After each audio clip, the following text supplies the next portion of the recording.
Tunakushukuru Mfalme ambaye umeturehemu, tumekuwa hai. Tasema ni asante kwa vile umeanza pamoja nasi tangu tulipoanza mwaka. Miezi 11 imeisha. Baba, hakuna mmoja wetu ambaye Mfalme tumempumzisha. Tunakushukuru, tunasema ni asante.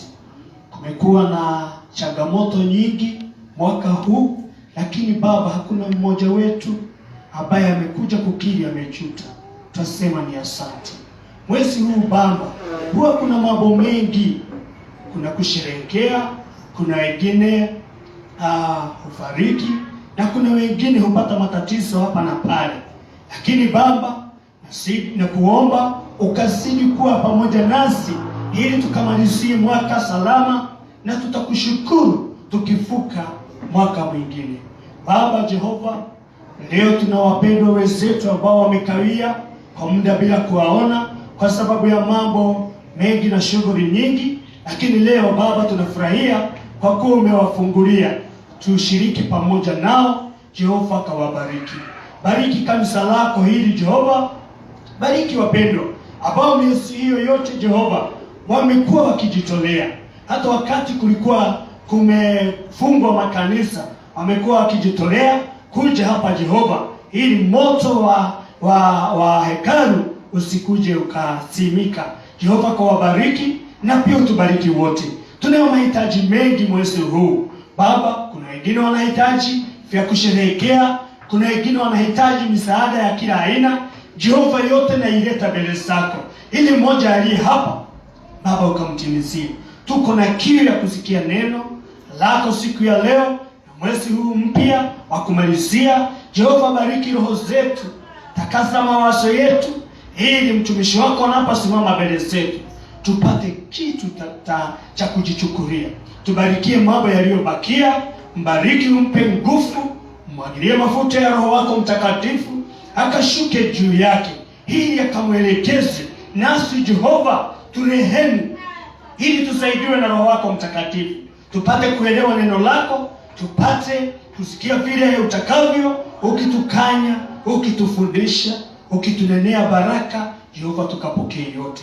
Sifa, utukufu na shukrani ni zako kwa wakati huu tukiendelea hadi kumalizia. Na ni kwa jina lako safi Bwana Yesu Kristo tuomba na kushukuru. Amen. Pigia Yesu makofi tu, umesimama tu. Pigia Yesu makofi sababu na vigelegele. Haleluya. Praise the Lord. Praise the Lord. Pigia Yesu makofi mazuri. Praise the Lord. Sababu na vigelegele kwa Yesu. Haleluya. Kama penda Yesu sema amen. Kama penda Yesu sema haleluya. Makofi ya mchungaji sasa. Pigia mchungaji makofi mazuri. Sema na vigelegele za mchungaji. Sema na vigelegele za mchungaji. Asante sana. Mungu awabariki. Na karibuni kwa wakati wa neno. Mchungaji, karibu ulete neno la Bwana. Thank you so much. Bwana asifiwe. Najua huu ni wakati mwingine mwema ambaye nimesimama mbele yenu nikiwa mhubiri wa wakati huu. Kweli najua tangu tulipoanza, ukweli katika nyimbo umejifunza mambo nyingi. Hata nami nilikuwa na masikio ya kusikia. Najua pengine kuna watu wanafikiria mchungaji mwenyewe hasikii. Aidha mambo ni mawili, ni kule ile wimbo tunaimba, wakati naimbo ni wenzetu, hiyo ni chakula yangu. Wakati ninaposikia neno vile vile, hiyo ni chakula. Kwa hivyo nikiwa mahali hapa huwa nategea pale na pale, ili nikaweza kuwa hata nikitoka hapa, sitatoka tu nikiwa mchungaji, nitatoka nikiwa hata mimi Hebu pigia Yesu makofi. Pengine watu wengi hufikiria ati mchungaji alikula akameza akakaa tumbo tu inakaa na hiyo chakula. Hiyo ni uongo. Kila mtu anahitaji hakuna mtu ambaye hahitaji. Mimi nikiwa nahitaji neno. Bwana asifiwe sana. Praise the Lord. Leo najua tuko mahali hapa na kuna neno ambaye nataka ulielewe wewe, nilielewe mimi mwenyewe. Ni kwa sababu hilo ni neno la Mungu. Nataka kusema nini? Nina neno moja tu nataka kusoma na hii lugha yangu ya Kiswahili. Mathayo 4. Mathayo chapter 4 ili ukaijua vizuri. Bwana asifiwe sana. Mathayo 4 najua sasa ni Mathayo mtakatifu 4. Hapo mwanzo tu nataka tuanze kwa sababu hili ni jambo wewe unalijua. Biblia inasema hivi, Mathayo 4 kuanzia mstari wake ni wa kwanza. Kisha Yesu alipandishwa na Roho nyikani ili ajaribiwe na Ibilisi. Akafunga siku 40 mchana na usiku, mwisho akaona njaa. Mjaribu akamjia akamwambia, ukiwa ndiye mwana wa Mungu, amuru kwamba mawe haya yawe mkate. Naye akajibu akasema, imeandikwa, mtu hataishi kwa mkate tu, ila kwa kila neno litokalo katika kinywa cha Mungu. Kisha Ibilisi akamchukua mpaka mji mtakatifu, akamweka juu ya kinara cha hekalu, akamwambia, ukiwa ndiye mwana wa Mungu, jitupe chini, kwa maana imeandikwa, atakuagizia malaika zake, kwa mikononi mwao watakushukua, usije ukajikwaa mguu wako katika jiwe. Yesu akawaambia tena, imeandikwa, usimjaribu Bwana Mungu wako. Kisha Ibilisi akamchukua mpaka mlima mrefu mno, akamwonyesha miliki zote za ulimwengu na fahari yake. Akamwambia, haya yote nitakupa ukianguka kunisujudia. Ndipo Yesu alipomwambia, nenda zako Shetani, kwa maana imeandikwa, usimjudie Bwana Mungu wako, umwabudu yeye peke yake. Amen. Nataka kuzungumzia tu mahali tumemalizia. Hebu rudia vizuri. Mahali tumemalizia sasa. Ndipo Yesu alipomwambia, nenda zako. Alipelekwa juu ya mlima. Yesu akamwambia tena, imeandikwa, usijaribu Bwana wako. Kisha Ibilisi akamchukua mpaka mlima mrefu mno, akamuonyesha miliki zote za ulimwengu na fahari yake. Akamwambia, haya yote nitakupa ukianguka kunisujudia. Ndipo Yesu alipomwambia, nenda zako Shetani, kwa maana imeandikwa, usimsujudie Bwana Mungu wako, umwabudu yeye peke yake. Amen. Nafikiri mimi na wewe, au wewe na mimi, au mimi na wewe, mimi nikiwa mwanadamu na wewe ukiwa mwanadamu kama mimi, ukiangalia ukweli wa mambo, tuko katika ulimwengu huu na tuko na wewe. Na wakati tuko na wewe hapa, kuna changamoto, na hii changamoto ndio imekuta watu wengi, mimi na wewe. Sitaki kujitoa mahali pale, kwa sababu hii ni changamoto ambayo imekuta watu wengi. Kwa sababu ukiangalia neno la Mungu, sijui kama liko ndani yangu au pengine hata sina. Na kwa sababu mimi ni mwanadamu, Ibilisi wakati unamuona, Yesu mwenyewe alimuita jina gani? Wewe mwenyewe kulingana na vile leo nafahamu, Yesu aliita Ibilisi nani?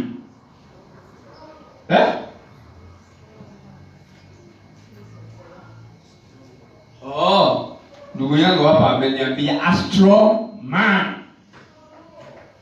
Kama Yesu mwenyewe alimuita a strong man, na wewe mwenyewe hujaita Shetani a strong man. Wewe unamuita tu vile. Wewe unajua mambo nyingi kwa sababu kuna mchungaji wako amekwambia kanyaga, ndio ujue hii ni sakafu, unakanyanga. Piga yeye teke, ikimguu yako unatumia piga. Shetani apigwe teke. Ipo zingine ndugu yangu, dada yako, wachana nazo. Kwa sababu Yesu ukiangalia akauliza, akaongea na watu, ikiwa anajaribu mti ukiwa bichi, ikiwa ibilisi anajaribu mti ukiwa bichi, na sisi je? Hebu tuangalie na ujiangalie wewe mwenyewe. Na ukijiangalia utajiona vizuri. Huyu ni Yesu mwana wa Mungu. Akashukuliwa na ibilisi, akapelekwa juu. Wapi? Ya mlima, aweze kuona mimi zote haya mambo mazuri wewe unaona. Wakati unaona haya mambo mazuri, unajua usifikirie hata mimi sina macho. Wakati unaona ulepo wa nchi, mambo mazuri haya yote ambayo unayaona, sio unaonyeshwa ibilisi mwenyewe akampeleka kule juu ndio aone. Akaona kweli manyumba marefu. Wewe unafikiri yeye alikuwa anaona wapi? Alikuwa anaona mahali wewe na wewe unaona. Unaingia town unakuta huko ramen mzuri, manyumba marefu, unaingia lift unapandishwa, akakupeleka Runda, unaona kweli hapa. Baba hapa nilichelewa. Wazazi wangu walikataa kufanya kazi. Uko na baba nyingi. Unapelekwa Runda, unapelekwa Green. Sababu watu wengi unajua ni huko wametoka Mathare, sehemu hizo. Na kwa sababu wewe umetoka kule, wewe unapandishwa, moyo wako unafunguliwa macho kuona ya ulimwengu. Yesu naye, wewe unafikiri Yesu hakuwa na macho? Yesu alikuwa na macho, akaona kila kitu. Akaambiwa ni ibilisi, ukifanya nini? Ukinishuhudia, ukiniinamia tu, hii mambo yote nitakupea. Hebu pigia Yesu makofi. Wewe na mimi tukaingia jela. Pengine ni mimi niliingia jela, wewe ukabaki huko. Wewe ukubaki, pengine mimi nikaingia jela, wewe hukuingia. Lakini neno likasemaje? Yesu mwenyewe akajibu ibilisi, imeandikwaje? Nataka usome yako. Nataka usome na hizo lugha. Imeandikwaje? Sababu vile imeandikwa, nafikiri labda utanunua nakala yako ya Biblia ingine ile itachapishwa usiku. Ndipo Yesu alipomwambia, nenda zako Shetani, kwa maana imeandikwa, msujudie Bwana Mungu wako, umwabudu yeye peke yake. Amen. Hiyo ni jawabu. Yeye alimjibu ibilisi, imeandikwa hivyo, msumjudu tu Mungu wako. Lakini si jambo lingine. Walio tuko na wewe hapa, kwa sababu imeandikwa, na Biblia inasema lile jambo limeandikwa. Hakuna wakati nitakosa maana. Pigia Yesu makofi. Lile jambo limeandikwa, hakuna wakati nitakosewa maana, kwa sababu neno litasimama. Ya ulimwengu yote yataisha, lakini neno litasimama. Na kwa sababu litasimama, hebu jiangalie mimi na wewe.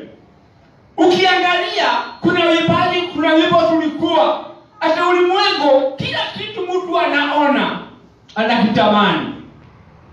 Lakini mwimbaji akamalizia, tusipomuomba Mungu kwa bidii, mambo itakuwa mbaya. Na mambo anakule tunaenda, tutafika aje? Huyo ni Yesu. Hebu angalia zile tamaa uko nazo. Hebu nijiangalie mimi mwenyewe, zile tamaa niko nazo, lakini imeandikwa Umsujudu Mungu peke yake, hakuna mwingine. Hebu angalia vizuri na ujipigie, yani angalia roho yako, usiangalie roho yako. Ndio ukiangalia watu wengi, mimi nikiwa pamoja na wewe, tukia na wewe, ukiangalia roho zetu kila wakati, hakuna mtu wako na nguvu. Nguvu za kiroho ziliisha, kila kitu kiliisha, kwa sababu imeandikwa katika Biblia. In the book of Romans chapter 8 verse 26, imeandikwaje? Ili wakati tuko mahali hapa, wewe angalia umaskini wako mahali unatoka. Angalia vile unasema umepungukiwa na nguvu. Ni wewe mwenyewe, wewe ndio umejifanya upungukiwe na hiyo nguvu.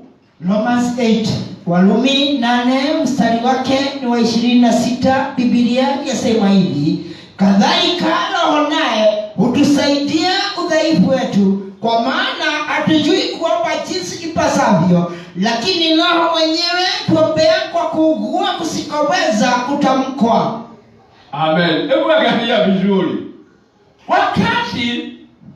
Ukiangalia wakati unaenda kwa maombi, ni wewe mwenyewe unajipeleka, asikupeleki wewe. Hebu wakati unaenda kwa maombi, wewe jiangalie wewe mwenyewe, usiwe na mtu mwingine hapo. Ukienda mbele za Mungu, ni nini hutangulia? Mahitaji. Angalia vizuri. Ndio ujiite kama mkutano kando. Yesu ndio yule alimwambia Ibilisi, wewe ondoka, kwa sababu imeandikwa hivi, na ni Mungu tu anastahili. Lakini ngoja mimi na wewe tuende mbele za Mungu. Wewe nataka wakati wewe unapiga makoti ukiwa kwako au ukiwa mahali hapa, hebu angalia mahitaji. Umeopea mahitaji wapi? Hakuna mtu ajui kuitisha. Ngoja nikwambie, hakuna mtu ajui kuitisha. Kila mtu katika ulimwengu huu ako na mdomo wa kuitisha. Kila mtu ako na mdomo wa kuitisha nini? Chochote wewe unahitaji, unajua kuitisha. Lakini kila umeitisha kiko wapi wakati huu? Umekuwa mahali pale, wewe kweli unajua kuitisha. Lakini ngoja nikwambie, dada yako, huwezi kukula sahani mbili. Huwezi kukula sahani mbili, lazima ukule moja. Kukula moja nataka kumaanisha namna gani? Kukula sahani moja ya kwanza, kwa sababu imeandikwa hivyo, wewe hiyo utabadilisha. Imeandikwa hivyo na ikamanishwa hivyo.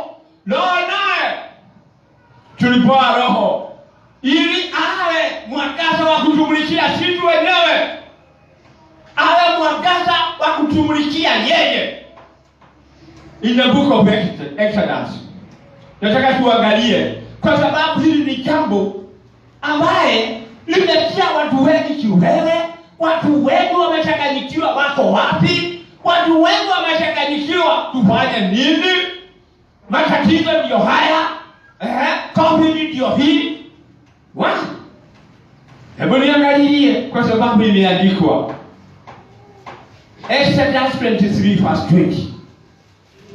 Nataka tuangalie ili tuangalie tofauti ya wale na tofauti ya sisi ni nini. Ni kitabu ya Exodus ama kwa lugha ya Kiswahili ni Kutoka 23:20.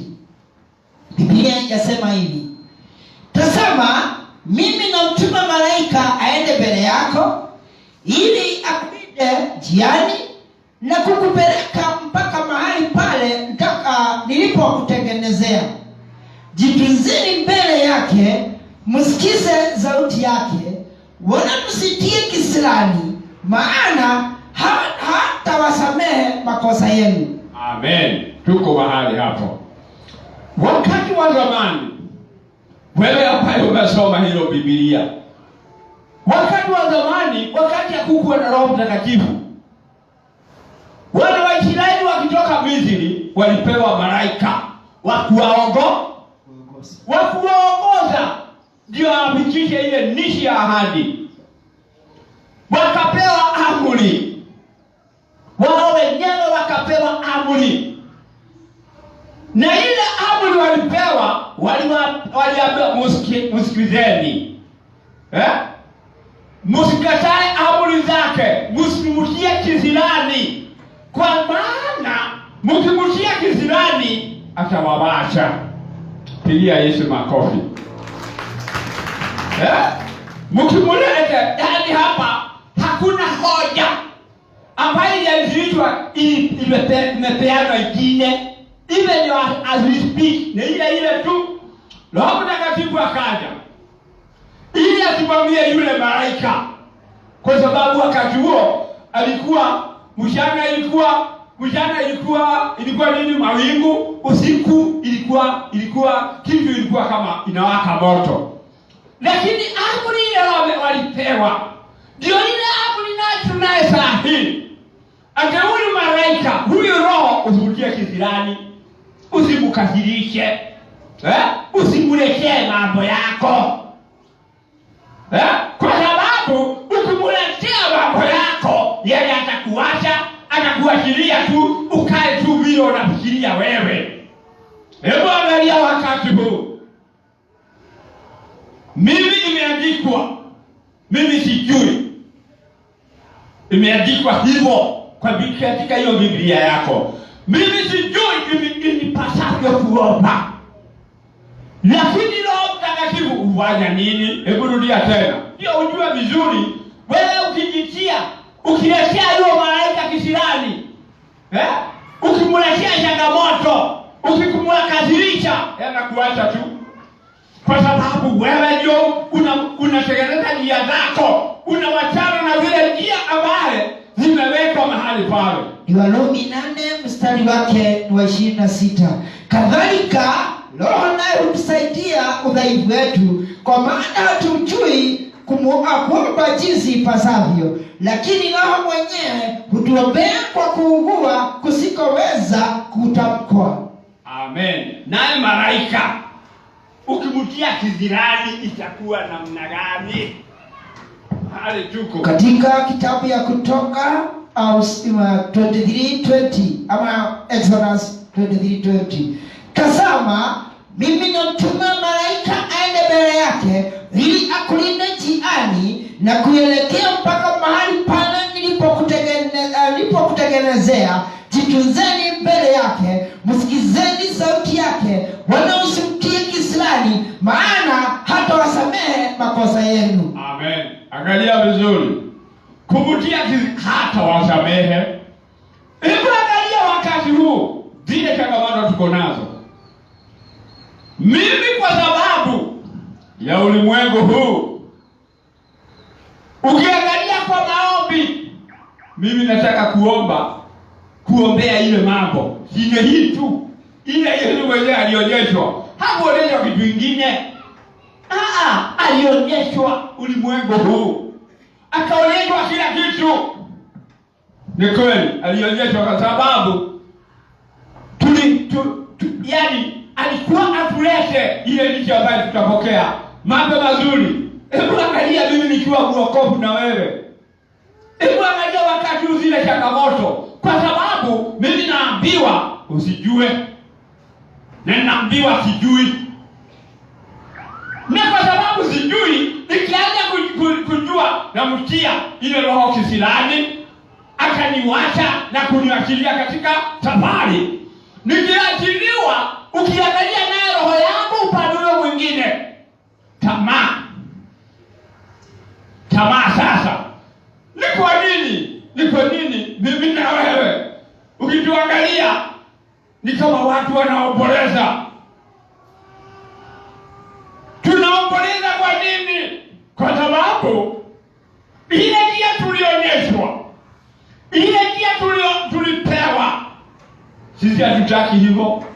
Sisi tukajitengenezea njia zetu, tukawa kama wakati wa Yeremia.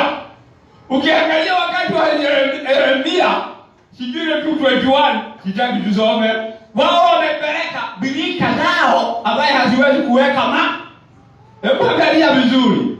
Wewe mwenyewe, kwa sababu wewe ndio unapelekwa nyika, wewe ndio unapelekwa mlimani. uone kila kitu, uanze ndio unaanza kumwambia baba lete. Hebu angalia, imeandikwa ni Mungu peke yake. Na Yesu akaondoka mahali pale. Wakati Yesu aliondoka mahali pale, Ibilisi akamwashiria, akajua huyu amekataa mambo yako yote. Amekataa mambo yako yote. Wewe na mimi na nini tunakataa? Ile yote tunauziwa. Bwana asifiwe sana. Mwimbaji mmoja akaimba, alitulipewa namba za simu ili wakati tunaomba, wakati tunaenda mbinguni, tuende katika tupitie hiyo njia ya ile namba ya simu ile tulipewa, na huyo ndio Roho Mtakatifu. Kwa leo niangalie na ujiangalie wewe mwenyewe. Wakati mimi namtia huyu malaika kisirani, ni nini inabaki? Haya, tuendelee. Tuko pale Exodus. Tuendelee, inasema hivi: kwa kuwa jina langu limo ndani yake, lakini ukisikiza sauti yake kweli na kuyatenda yote ninenayo mimi, ndipo mimi nitakuwa ni adui na adui zako na mtenzi wa hao wakutesao. Amen. Angalia mambo hizi, tukapewa njia, tukapewa namba ya simu na ndio Roho Mtakatifu. Tukapewa Roho Mtakatifu ndio wakati tunaenda mbinguni ale akiugua ndani ya roho zetu, ili tuombe kwa kweli. Ukiangalia Biblia, kweli Biblia iko na mambo mengi. Ukiangalia kitabu cha Yohana 4:23 inasemaje? John 4:23, ili tujue kweli kuna ile namba nilipewa, ili mambo ingine, haya mambo ingine, changamoto hizi zingine silipitia mlango gani ndio mimi nikawa mlevi. Yohana Mtakatifu 4:23, Biblia yasema, lakini sasa inakuja, nayo sasa ipo, ambao waabudiao halisi watamwabudu Baba katika roho na kweli, kwa maana Baba awatafuta watu kama hao wamwabudu. Amen. Angalia vizuri, wakati unakuja na wakati umefika, wale wanaabudu kwa ukweli watamwabudu Mungu kwa roho na kwa pigia Yesu makofi. Ni kwa nini? Na wewe nataka ulipe jawabu. Kwa nini kila wakati? Angalia, kila mtu ni kutubu. Angalia, kila nafale ni kutubu. Bwana asifiwe sana. Amen. Kila wakati ni kutubu. Nataka tuangalie kwa nini tunakaa katika nchi ya kutubu. Kila wakati ni kutubu. Nataka uangalie Hebrews. Sijui kwa nini tuko pale 5:11. Kwa nini ni kutubu tu? Hakuna jambo lingine. Waebrania 5 mstari wake ni wa 11. Biblia sema Hebrews 5:11. The Bible says, ambaye tuna maneno mengi ya kunena katika habari zake, na ni shida ya kuyaeleza, kwa kuwa mmekuwa wavivu wa kusikia. Kwa maana iwapasapo kuwa walimu, maana wakati mwingi umepita, mnahitaji kufundishwa na mtu mafundisho ya kwanza ya neno ya Mungu, nanyi mmekuwa mnahitaji maziwa, wala si chakula kigumu. Kwa maana kila mtu atumiaye maziwa hajui sana neno la haki, kwa kuwa ni mtoto mchanga, lakini chakula kigumu ni cha watu wazima. Amen. Hebu angalia, mimi tuko na wewe, tunajua ubatizo na kutubu. Tunajua hiyo kubatizwa na kutubu, hatujui neno lingine. Huyu Biblia ikamuita ni mtoto ambaye anahitaji maziwa. Kwa hivyo mtoto ambaye anahitaji maziwa sio yeye mwenyewe tu. ako na inaitwa baka au baba. Bado huyu ni mtoto ako na ba Pampers. oh, si diaper. Oh, diaper na daika zote ni sawa. Haya, sawa. Hebu angalia huyu mtoto. Na ndio watu wengi kuuliza shida zilitoka wapi. Huyu ukiangalia huyu ni mtu ambaye yeye ni mtoto. Yeye kwa kiuko ni mtu mzima kama mimi. Nikizea kiko na ndevu, ni mama amezaa watoto 6. Wewe usijali na usiwe na shida. Kwa sababu unakuwa na shida bure. Kwa sababu angalia huyu bado badala angekuwa mwalimu analipwa na Yesu. Kwa Yesu, ngoja nikwambie, kwa Yesu kuna pesa. Kweli ndani ya Yesu kuna raha ya ajabu isiyo na mwisho. Kweli jamani,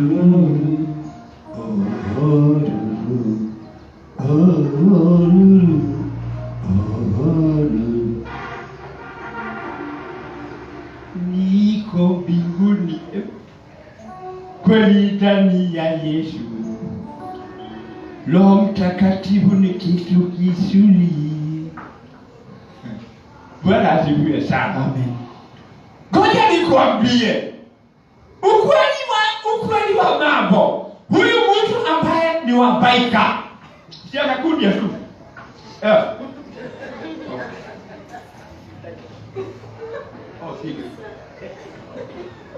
Bwana asifiwe sana. Kwa hiyo nafikiri tuko wengi.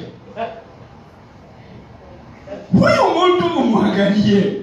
Huyu mtu ambaye anafuga hiyo kakitu, Biblia inamuita mtoto. Ukweli hata nikuulize wewe, mtoto si unajua chakula ya mtoto? Unajua chakula ya mtoto. Na kwa sababu unajua chakula ya mtoto, kama mtoto ni kale tu, katakata hata nyonyo. Unakapepeleza baba. Mami, na unakapepeleza tu. Ndio ikawa karudia nyonyo. Yesu huyu anapelekea mikora kama bibi. Siuguse tu. Mikora tu kama mimi. Siuguse tu kwenye ukiniangalia, pengine wanaona kizee. Ulikute, nimefungwa. Sinyakuja huko tu. Sinyakochoa huko tu. Ndio unakuta hata mtu wa miaka 20 akianza kuugua tu, hajui. Anaugua kabisa. Anasema hiyo kanisa sitakuja. Acha tu. Hiyo sitarudi. Kanisa shetani. Na ile vitu ile mkura ni kwa sababu ni katoto. Na kwa sababu ni katoto kadogo. Kakiwaambia tunastahili kuomba hivi, kanatengeneza njia. Baada ya kutengeneza njia, huyu anaishi na ile vitu zake. Anakojoa pale na anakulia pale. Hajui. Katika ulimwengu huu. Katika ulimwengu huu, ukiangalia wale watu wameangamiza, wale watu wako wamekopi dini wakujia ni waokofu. Hata ulisikia wakati mwingine wakisema wapewe msaada na serikali. Hebu angalia vizuri. Mtu ambaye alikuwa anaongoza anaambia watu njia ni hii, na inafika wakati anahitaji msaada. Kwa nini alihitaji? Kwa sababu yeye mwenyewe ako na kinywa cha kuhubiri, lakini yeye mwenyewe hajielewi. Yeye hajui mambo yuko namna gani, yeye hajui shida zake. Lakini Biblia, yule malaika ikaandikwa, ukimsikiza ataondoa nini? Hebu rudia tena. Yule malaika kuna kitu anaondoa. Yule Roho Mtakatifu kuna kitu anaondoa. Ni katika Exodus 20:22. 23:22. Lakini ukisikiza sauti yake kweli, na kuyatenda yote ninenayo mimi, ndipo mimi nitakuwa ni adui wa adui zako na mtesi wa hao wakutesao. Sababu endelea. Kwa kuwa malaika wangu atatangulia mbele yako na kukufikisha kwenye Mwamori na Mhiti na Mperezi na Mkanani na Mfi na Myebusi, nami itawakatilia mbali. Amen. Hebu angalia, wewe kweli tuko na wewe. Ile kitu mimi na wewe tunajua jambo moja tu, tunajua kutubu. Unafanya mzuri. Wewe uko klasi ya kwanza ya maziwa. Klasi ya kwanza ya maziwa, hakuna kitu unangojea kwa Mungu. Andika mahali, hakuna kitu unangojea. Ungojea nini kwa Mungu? Na wewe kazi yako, wewe ni kutubu tu na habari ya ubatizo. Kwa nini nimefika mahali pale? Ni kwa sababu mimi nikipewa amri, pitia njia hii, mimi sitaki hiyo. Mimi nina njia zangu. Lakini Biblia ikatuambia, ukisikia sauti yake, yeye atakuwa adui wa adui. Pigia Yesu makofi. Hebu angalia Roho Mtakatifu naye, ambaye alituambia hatujui kuomba vile mtu tupasavyo, lakini Roho Mtakatifu ndio huugua ndani yetu. Huugua ndani yetu. Wakati anaugua, hakuna neno linasikiza, hakuna neno unatamka. Uko ndani ya Roho Mtakatifu. Damu na machozi tu ndio itapatikana. Lakini hata maneno ya kuongea hakuna. Na kwa sababu hakuna, utakuta wewe mwenyewe unataka kutamka. Biblia inasema hakuna, huwezi kutamka. Kwa sababu wewe mwenyewe ulipewa Roho. Adui wale wako ndani yako. Nani anawajua? Roho Mtakatifu ndiye anajua wale adui. Wewe uko na maadui wale leo unajua, kwa sababu wewe bado uko chini. Na kwa sababu uko chini ndio unakuta yako ni kusamehe tu, kwa sababu kila wakati wewe ni vita na watu. Kwa sababu roho yako haina kitu. Roho yako iko na vita. Haina kitu. Na Biblia tukasoma ile book of Luke chapter 14 verse 2 and 4. Chapter 14 2 na usome mstari wa 4. Ndio uone kwani kuna njia. Lakini kama ufuatilia hiyo njia, ndugu yako, mambo mengine katika Luka Mtakatifu 14 mstari wake ni wa 2. Na tazama, mbele yake palikuwa na mtu mwenye Corinthians 14 verse 2.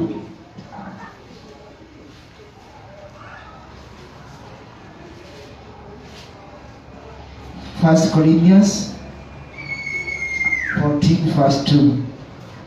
Maana yeye anenaye kwa lugha hasemi na watu, bali husema la Mungu, maana hakuna asikiaye, lakini anena mambo ya asili katika roho yake. Amen. Bwana asifiwe sana.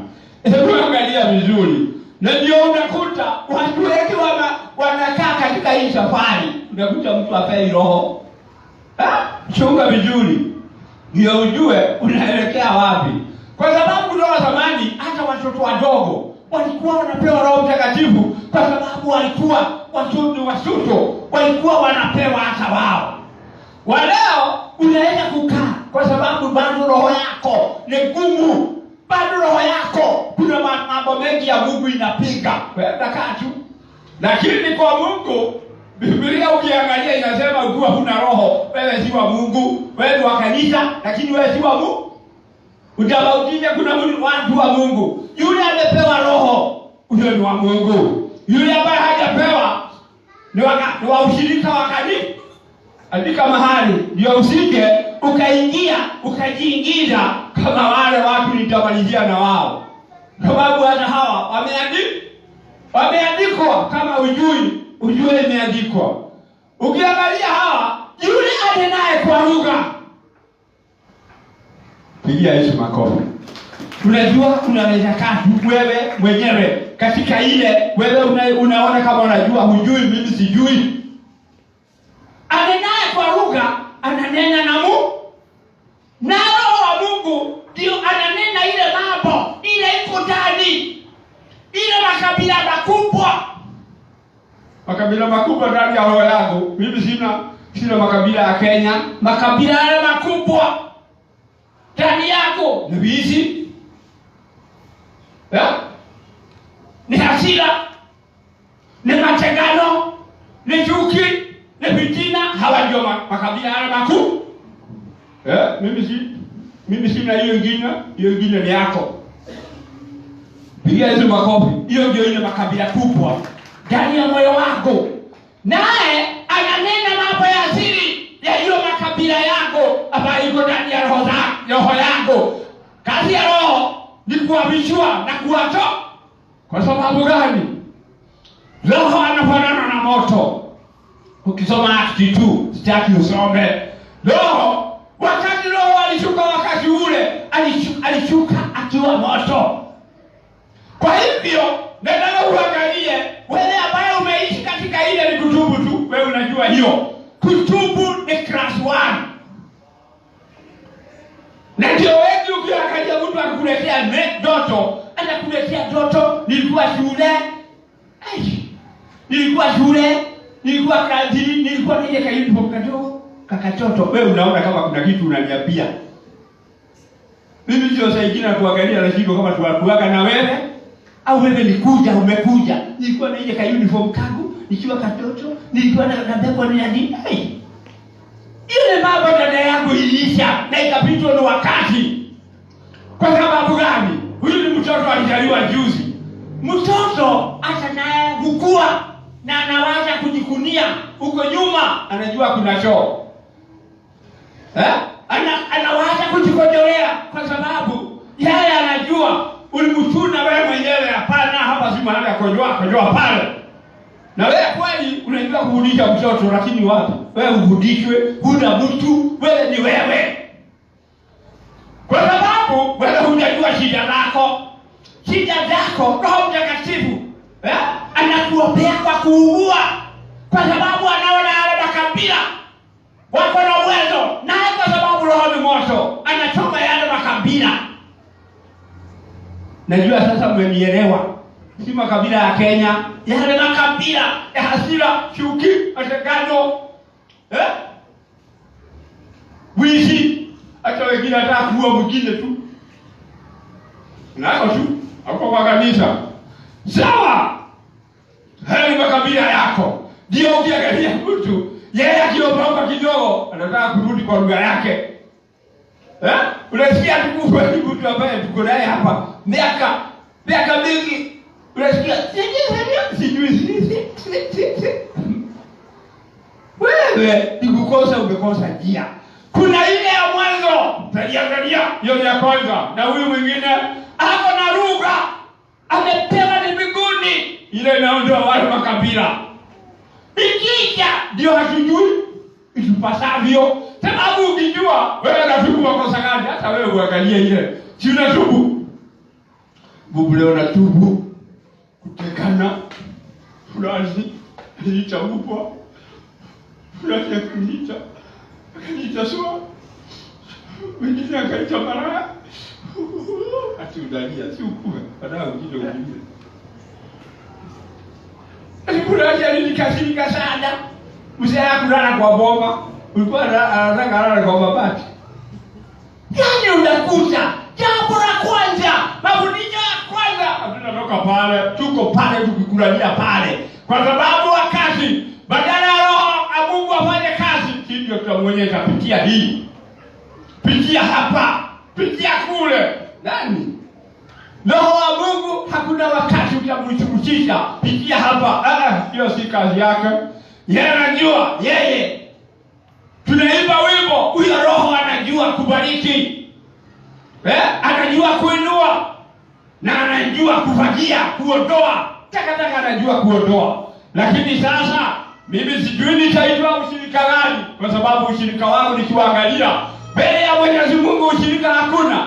Kwa sababu wakati Roho anaugua, hebu angalia, anaondoa yale makabila. Akija waondoa kwa kuugua kule ambaye hakutamukwi, alafu anaendelea anafanya nini? 26 tuko pale 26. Nataka uone, ndio kama ulikuwa unajiweka hiyo redio ya Roho Mtakatifu utajinasua pale. Warumi 8:26 Biblia inasema 27 27 sasa. Na yeye aishunguzaye mioyo aijua nia ya Roho ilivyo, kwa kuwa huombea watakatifu kama apendavyo Mungu. Hebu angalia vizuri. Kwa sababu huwaokea. Yeye huwa Roho wa Mungu ndio anajua ni shida gani. Anajua mahitaji. Bwana asifiwe sana. Pigia hizo makofi. Anajua hapa mambo iko nyingi na nyingi. Angalia pale, Roho anajua mahitaji zako. Anajua mahitaji zako zote. Anajua ni nini ambaye huna. Anajua unataka nini huko kwingine. Ndio maana hata nikiangalia tuna ile familia, tuko na familia.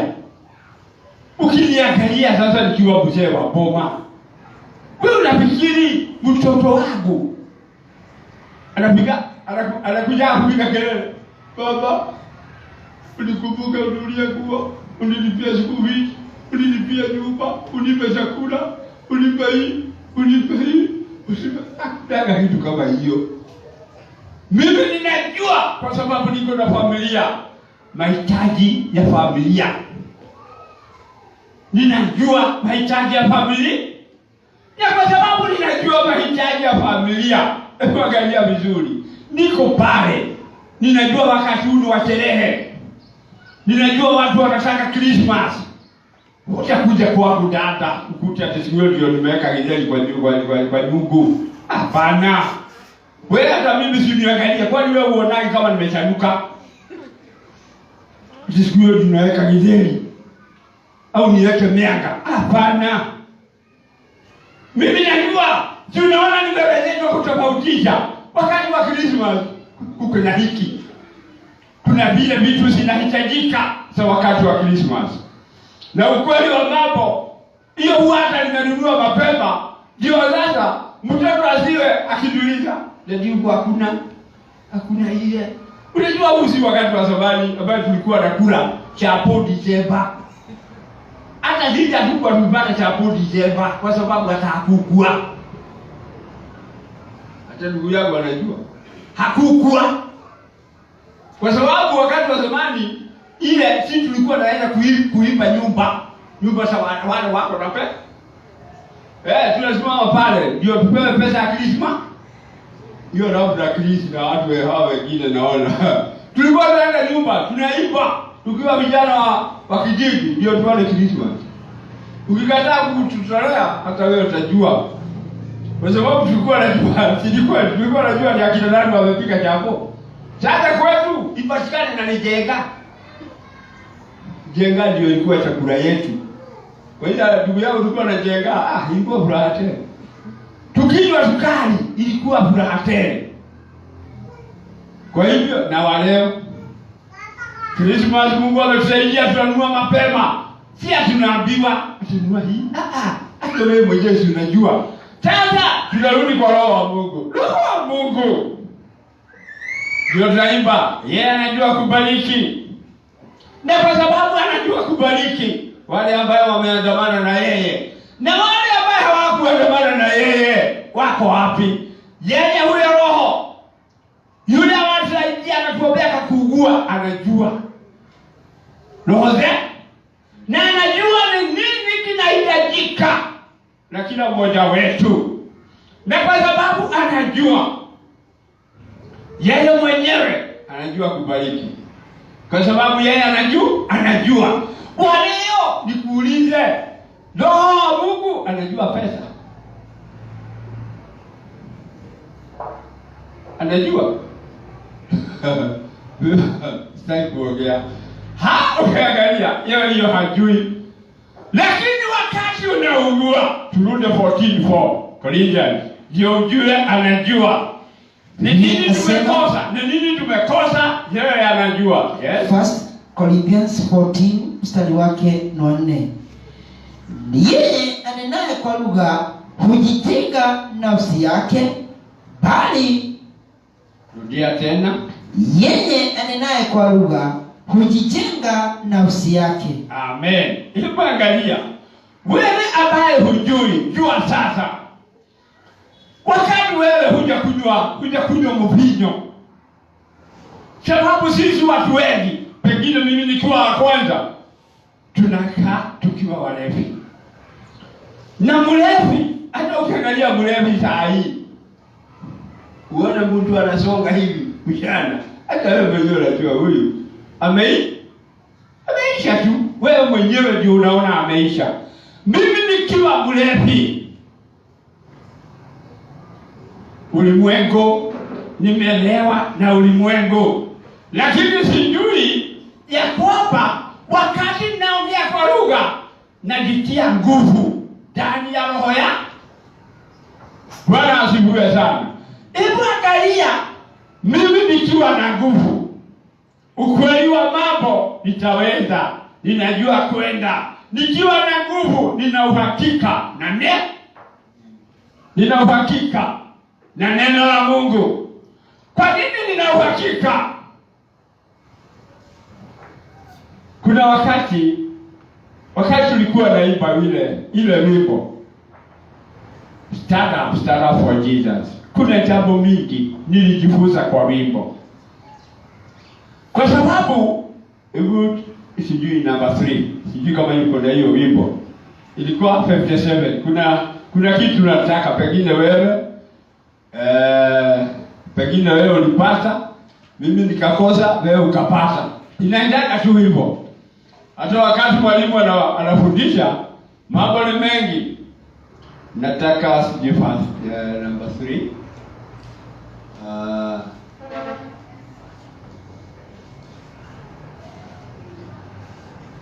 Yes, stand up for Jesus. Stand stands alone. The arm of the flesh will fail you. You dare not trust your own. Put on the gospel armor, each piece put on with prayer. Where duty calls or danger, be never walking there. Amina.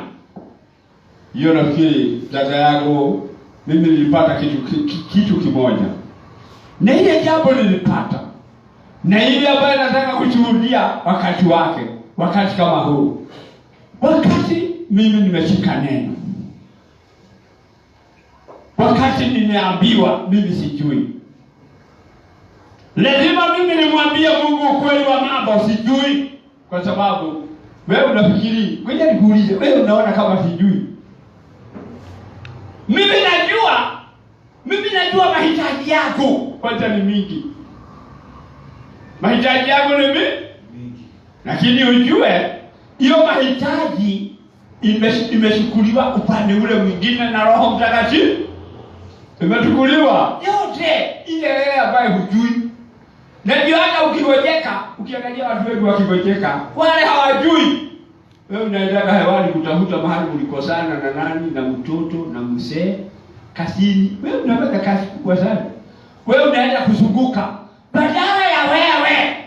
Yule ambaye anakujua ni Roho wa Mungu. Na anajua mahali ulikosea. Lakini nani anajua hivyo? Shida. Ukiangalia ile buku Mathayo chapter 6:8 inasema ile mambo niko ile mahitaji niko naye hata kabla sijaomba inajulikana na Mungu. Hebu wewe ambaye uko na mahitaji siku mzima, eneo ya COVID na nini? Sababu ni mingi. COVID yuko, school fees yuko, chakula yuko. Nyumba iko, kwa sababu bado unalipa tu.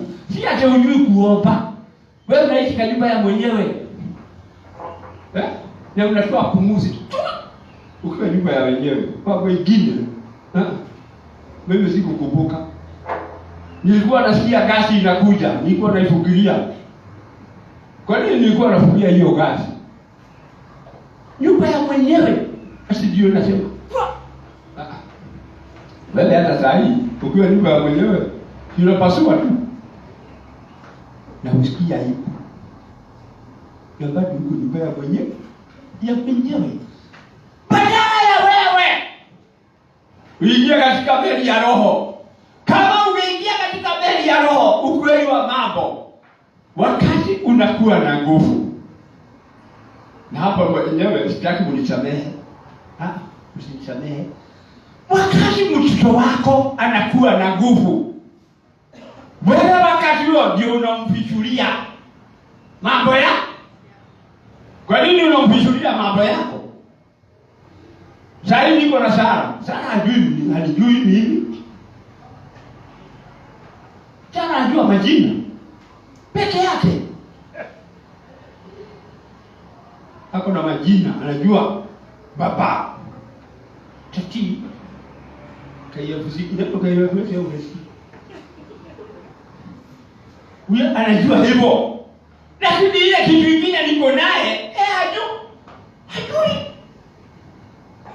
Hajui, yaani kusikia anasikia, mimi tutaenda zikabili. Hiyo anajua.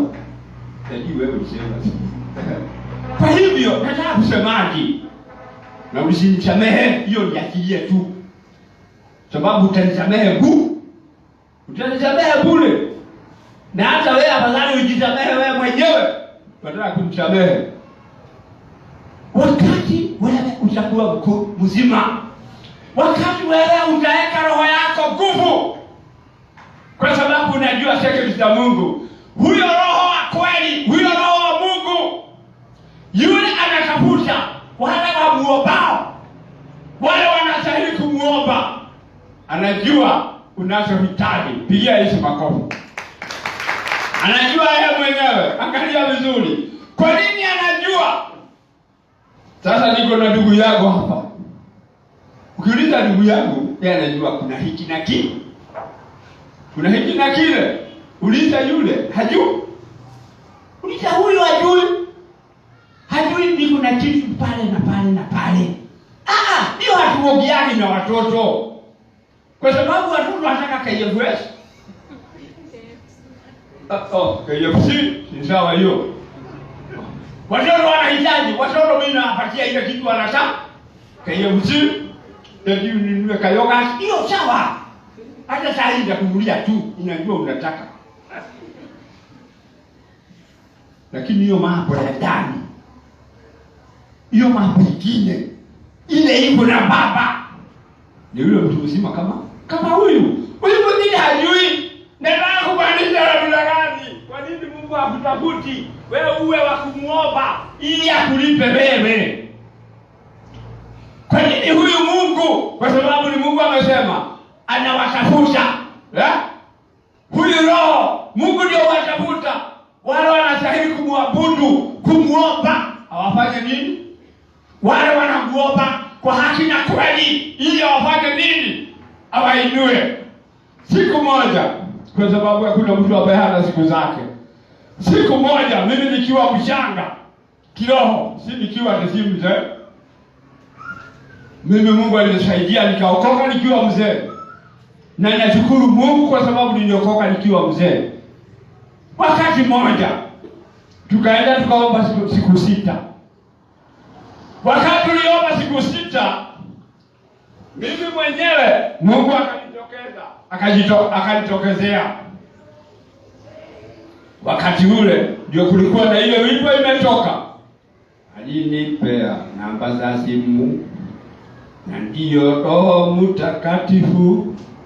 Wakati ninaomba Mungu niombe na hiyo Roho. Alinipea namba ya juu. Bwana asifiwe sana. Si ati sijui upande mwingine. Bwana asifiwe sana. Wakati tukaenda tukaomba siku 6. Baada ya kuomba siku 6, Mungu mwenyewe kwa upendo wake akajitokeza. Akaniambia, nilikuwa ninaomba. Wakati naomba, nikiingia mawazo ya kimwili, simu inawekwa chini. Ninabaki katika Hosea 7 13 likilalama. Hosea ngapi? 7 mstari wa 13 na 4. Nina watu wa mahali pale. Haya, tena ninazoka. Wakati sina mawazo ya ulimwengu huu, simu yako inaingia. Dakika ya mwisho akaniambia, ukipitia hiyo njia, kibeti yako ya pesa. Tupigie Yesu makofi. Sababu ukiangalia tukiwa wengi tunaimba wimbo pesa, ile wimbo ataruka mpaka pesa,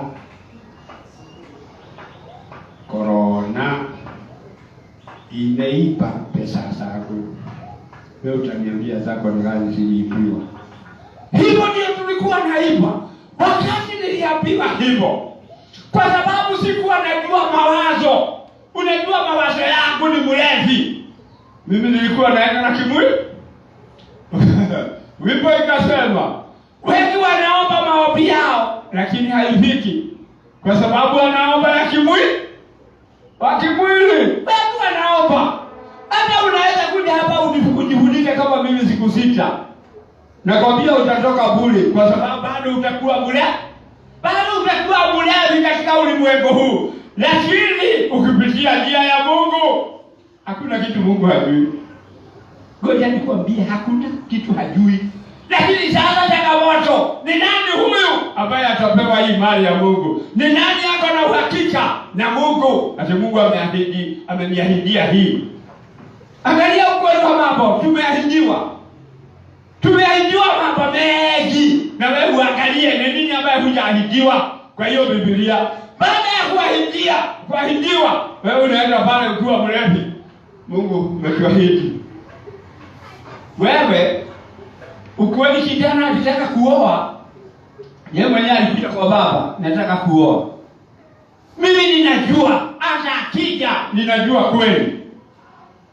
Lakini sasa shida moja tu. Na hii kama utaijua ukweli, utakuwa na ule, na hakuna kitu Mungu hatakupea. Kwa sababu wewe utapita njia yake. Upite njia yake tu uone ahadi zake. Tunajaribu kuimbia watu, ahadi zake Mwenyezi Mungu ni za kweli. Ahadi zake Mwenyezi Mungu ni za kweli. Alipotuahidi sisi, hakika atatimiza. Nikuulize, ahadi hizo ambayo mimi na wewe ndugu yangu tunasoma ahadi zake. Kwa nini ninatumia hilo jina? Kwa sababu ahadi za Mungu zile ameniahidi mimi katika roho wa kweli. Hii maandiko ni ya kiroho dada yangu. Lakini ukipitia kwa Roho Mtakatifu, hizo ahadi zake hiyo anakutimizia. Hiyo ni kweli na ni amina, lazima akutimizie. Lakini sasa hebu angalia our approach towards the promise, all the promises of God. Hii approach wetu umesema hivi. Anaangalia ni dai. Hata wewe taifa utaibea nini? Unamwitika hiyo ingine taifa. Unamwambia ndio, umeniahidi hiyo ingine. Anaona taifa. Hata wewe mwenyewe ukiangalia saa hii, ukiangalia wewe uko chini sana, kwa sababu umejaribu kumwambia ahadi zako. Ni kama sasa kuchokoza baba. Tuseme wewe ni kijana, hakuna kitu ananirushia, lakini nataka mali yake. Wewe unafikiri utafichua? Hatufichuani kwa kila mtu. Usifikirie ati tunafichua kwa kila mtu. Hata Mungu zile ahadi zake, baada ya kuwa na nguvu kiroho, Mungu anakutimizia ile mambo yote yeye mwenyewe amesema. Lakini kama uko na taifa, hiyo unajua, wewe utasikia leo naongea kizungu, kwenda kwa Mungu ujue hiyo kizungu. Lakini ujue hakuna njia nyingine approach ya hiyo mali ya Mungu ambayo unasoma. Hakuna njia mbili. approach yake ni hiyo. Na ndio unakuta watu wengi wa Mungu tuko chini sana. Kwa nini ni kama watu tunaishi kama tunaomboleza? Nikiangalia Ibrahim alifanya mtihani akapita. Angalia Ibrahim alifanya mtihani ili ambaye hata wale wewe utaki kusikia. Akafanya mtihani ili mimi na wewe hata sitaki. This is my sister. This is my brother. Wewe unaweza. Hata kama sahi usai. Unaweza kusema your husband is your friend. Hata sahi ni angalia katuba watu. Ibrahim kwa sababu anaitwa Ibrahim akatoka pale. Akaenda with my sister. Sarah my brother. Ndio akachukuliwa. Wewe waleo ukijiangalia kwa sababu huna nguvu kwa roho. Ni nini? Ni makosa kujipigania. Poa! Na kuchamusha maji uchome hiyo na mtu mwingine. Tuko wapi? Ndio bado tunaenda miguu.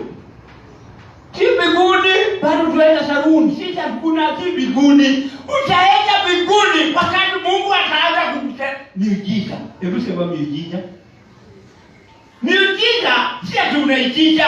Hizi kitu Mungu anajua. Anajua wewe katika ile njia unapitia maombi. Anajua yeye mwenyewe ndio anacommand a blessing ije kwako kwa sababu yeye ni Mungu. Lakini kwa mtu wa taifa si unajua ni kakeki tu.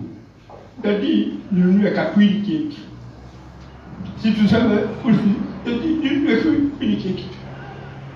Hata wiki yako bana atindisha kuli keki. Hiyo hata zikai. Unachukua kibeti haraka. Ngoja huyu, hebu nijije kuli keki. Utasio gani? Sababu naona kama ni mtu amepoteza fahamu. Kwa nini namuona hivyo? Kwa sababu yeye ndio ako na mali yangu, yeye ndio ako anajua mahali mali yangu iko. Ile kitu sita kumpea, si ni pili tu. Na hata hiyo ni kibali. Yeye utachukua nikiwa moja. Kafini sikubei, usiwe na haraka. Hata ngoja ndio alipe pili yake. Kasi jauna chagojeka ndio nikupe pili. Hapa. Sio? Kwa hivyo kama unategea upande huu, wewe utegee upande huu. Bwana asifiwe sana. Kwa sababu nataka wewe uwe na nguvu, ujiombee wewe mwenyewe hata miujiza. Ukweli wa mambo. Tunadanganya watu tukiambia watu mazuri inatoka mbinguni. Mazuri inatoka kwani yako. Mbinguni kulikuwa kulevu, kumekuwa kulevu yako haikuji. Mazuri inatoka mbinguni kwani hakuna mtu wako na shida. Itakujia lini? Mazuri hiyo. Wewe pitia njia ya Mungu. Uone hiyo ile kitu Mungu atakuahidia. Tulikuwa tunaimba, nimeahidiwa falme mwema, nimeahidiwa falme mwema, nimeahidiwa falme mwema, hata nikiwa nitatawala tena. Haleluya. Hawa watu walikuwa wakiimba hizo nyimbo. Ni watu walikuwa wa kiroho, watu ambao miujiza inatendeka. Kwani Ibrahim hakuwa ameomba? Yeye hakuwa ameomba ndio awe mkubwa. Lakini ukubwa ilimpata kwa sababu ile majaribu, alishinda ile majaribu, akatunukiwa ufalme. Angalia Yusufu. Yeye akiwa jela alikuwa muombaji, mpaka akajulikana anajua kutafsiri nini ndoto, akatolewa mahali pale. Sasa wewe unajulikana kwa upande gani? Ndio unaona na Mungu amekuwa mgumu kwako. Amekuwa tight. Hakuna kitu anataka kulegeza. Kwani haoni miaka imefika? Huyo Mungu wewe huoni haoni miaka imefika ya yeye akufanyia jambo fulani. Lakini sasa wewe mwenyewe ndio huzubua maandiko. Baba wewe ukienda unaenda. Ni kama huyu kijana wangu aniambie baba ligaie chapa. Nini? Ati akae. Baba ligaie chapa. Ile tununua naye. Ndugu yako Kabiru, hakuna kitu kama hiyo. Baba, nika ile chapa. Ile tununua. Unajua hizo ndio ahadi. Lakini akitenda vizuri wazee wa mama, nani atazuia umpatie wewe? Hata unaona kwa sababu ni furaha yako. Amefanya vile unataka. Amefurahia moyo wako. Hata ukiangalia Daudi hakuomba hizo pesa. Suleiman hakuomba. Kwa sababu yeye aligundua jambo moja. Suleiman ukiangalia verse 3:4 aligundua, kuna jambo aligundua. Alikuwa ameona baba yake vile alikuwa anaenda mbele za Mungu akiwa na roho nzuri ambaye haikuwa na wazimu. Nataka ujue, ukija kuwa mkubwa, ukiwa na nguvu, unajua roho ametuahidi. Hata uweni kupiga Mungu kichwa, Mungu ametuahidi. Na wewe utangajaji kwa sababu yeye amechelewa. Kwa nini unachelewa? Wewe uko leo, pigia njia ya Mungu. Utakuta kweli kila kitu unapewa. Kila kitu yeye utatimiziwa. Ahadi zake zote zitakuwa anakutimizia ahadi zake. Lakini sasa atatimizia mwenye Bible. Haya kuna kitu kama hiyo. Kwa hiyo tena ni tofauti. Ndio ujue ukija kwake shika neno. Yesu akashika neno. Ukiangalia sijui ni Hebrews, sijui 5:7. Yeye sitaki usome kwa sababu utasoma nyingi, hata nyingine utasahau, hata utaitu ya biwaje. Ukweli yeye aliomba kwa kuugua na alikuwa na mahitaji. 5:7 alikuwa na mahitaji. Hakutaja ile alilia, akalia machozi, akabubujikwa na machozi, naye akainuliwa. Kwa nini wewe huinuliwi? Kwa nini wewe kila wakati unamkumbusha baba? Sikuone nikali. Gaia hakina kununua na yeye. Na yeye anakuja. Gaia. Hakuna kitu kama hiyo. Ati wewe uko na ahadi. Ndio naona Mungu amekuwa very tight. Wewe bado kwa sababu wewe hujafika. Sitaki kuendelea sana kwa sababu nataka kumkita mahali pale. Wewe mwenyewe jiulize, umejaribu kuchukua ahadi hivi ukashika. Ingia kwa hiyo njia kwa sababu jiki. Ingia katika hiyo njia uone Mungu uone Mungu akitenda wewe mwenyewe. Hata magonjwa ile nilikuwa niliomba. Nilipitia tu njia ya kiroho, shida zangu zikaisha. Mungu ilikuwa haina. Lakini kutoka pale niliambiwa vile inakuwa hivyo. Sitaki kuendelea, tuombe ili tukaenda kutamatisha. Thank you. Asante sana, wacha tuombe. Mungu Baba, Mungu wa rehema, tuaje tena mbele zako tukiwa na shukrani mingi ndani ya roho zetu Bwana. Tunasema ni asante kwa ajili ya upendo unavyotupenda nayo Bwana. Tunasema ni asante kwa sababu tulipokuwa tukianza tulikuomba ya kwamba ukandamana pamoja nasi na ukaendelea pamoja nasi, na ndiposa tumewapa tukisema ni asante kwa sababu ya neno lako Bwana. Tunatoa shukrani zetu kwa ajili neno lako limetujia kadiri Bwana vile ulikovyo umepanga, na limekuja na tukalipata kwa ajili Bwana unatupenda. Kila mmoja wetu amepata ufahamu wa neno lako, na kila mmoja wetu amepata vile apasavyo kwa tunaendelea Bwana. Kwa ajili neno lako munja linatuonyesha njia ile ambayo tunastahili kupitia, na ndiposa tuomba ya kwamba kwa hilo neno na kwa kila mmoja wetu tukalitafakari na tukaweza kulifanyia kazi Bwana, ili mahali tumekwama tukaweza kuona njia vile inavyostahili Bwana, na ukaweza kutufunulia yale Bwana yamekuwa magumu kwetu Bwana. Tunashukuru ni jina lako na kulinua kwa ajili wewe Bwana ni mwenye mtakatifu Bwana, na umesaidia kila roho ambayo imesikia neno lako.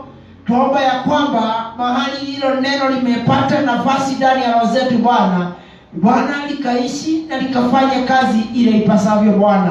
Tunashukuru jina lako pia, tukishukuru mhubiri wetu tukisema ni asante kwa sababu ya vile umemsaidia akatunenea neno lako kwa uwazi na kwa ile njia inastahili. Bwana, tuomba ya kwamba ukazidi kumbariki na ukazidi kumuinua, ili hata nasi Bwana pia ukatubarikia nilo neno ndani ya roho zetu. Bwana, nasema ni asante Bwana, tunapoendelea kwa kipindi cha kumalizia, tunaomba pia ukaandamana nasi na ukatubariki na ukatuinua. Bwana, tunaigiana wakati mwingine kwa kutoa sadaka na matoleo ya kila mmoja wetu.